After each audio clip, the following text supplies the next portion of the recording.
According to the Creed, the Church has four basic marks or characteristics. The Church is one, holy, Catholic, and apostolic. Let's take the first one first. The Church is one because God is one. Go back to the 6th chapter of the book of Deuteronomy. You find this great prayer. Hear, O Israel, the Lord your God is Lord alone. That's called the Shema. It sums up that great monotheistic belief of the biblical Jews. There's a Christian version of the Shema. It's the very first line of the Creed. Credo in unum Deum. I believe in one God. Joseph Ratzinger, Pope Benedict XVI, has commented, both the Shema and the Credo are subversive statements. Because when we say we believe in one God, we are disempowering all other false claimants to deity. We're saying that no president, no prime minister, no culture, no country, no ideology is God. There's only one God. Now the Church is the vehicle by which the one God wants to draw all people to unity with himself. That's why Jesus prayed at the Last Supper, Father, that they might be one as you and I are one. Now, I realize, especially for us today, this stress on unity can seem problematic. We've seen the danger of excessive unity. It's totalitarianism. In fact, in the terrible ideologies of the last century, we saw this dark, destructive side of the call to unity. Well, the Church throughout the ages at its best has had a very creative way of dealing with this problem. And it has to do with Jesus. Jesus is not simply one figure among many, not one prophet in a long line of prophets. But he is himself the very Logos of God. That means the very mind of God by which God fashioned the universe. Therefore, whatever is true and good and beautiful in nature or culture can find a connection to Christ. All that's good and true and beautiful in nature or culture can be drawn to him. I'm standing here in the Pantheon, the most perfectly preserved of the ancient buildings of Rome, and for my money, one of the most beautiful covered spaces in the world.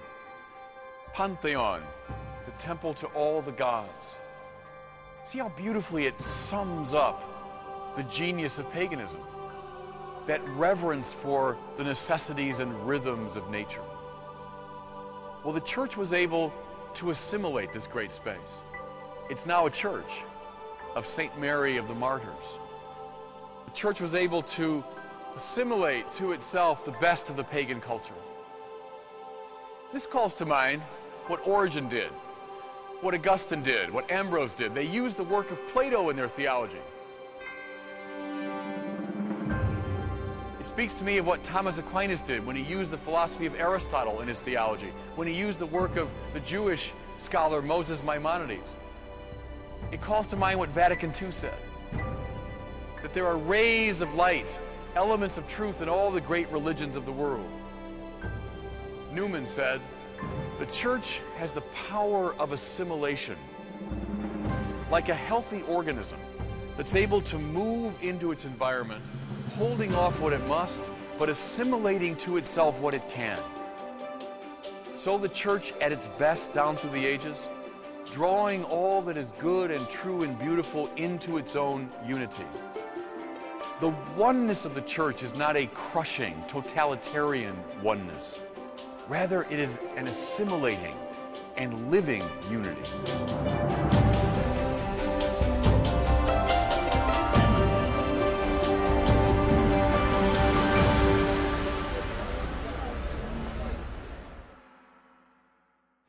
When Catholics say Jesus is the one, the only one, folks say, how could you be, how could you, eliminate all these other religions or Indians who worship something else, or the Muslims and all the rest? But we don't. That was the whole point of my talk at the Pantheon, was that because he is the Logos, all the other logoi, the smaller expressions of God's truth, can find relation to him. So we can find rays of light. We can find elements of truth in all the great religions. We can find elements of truth in all the great philosophies.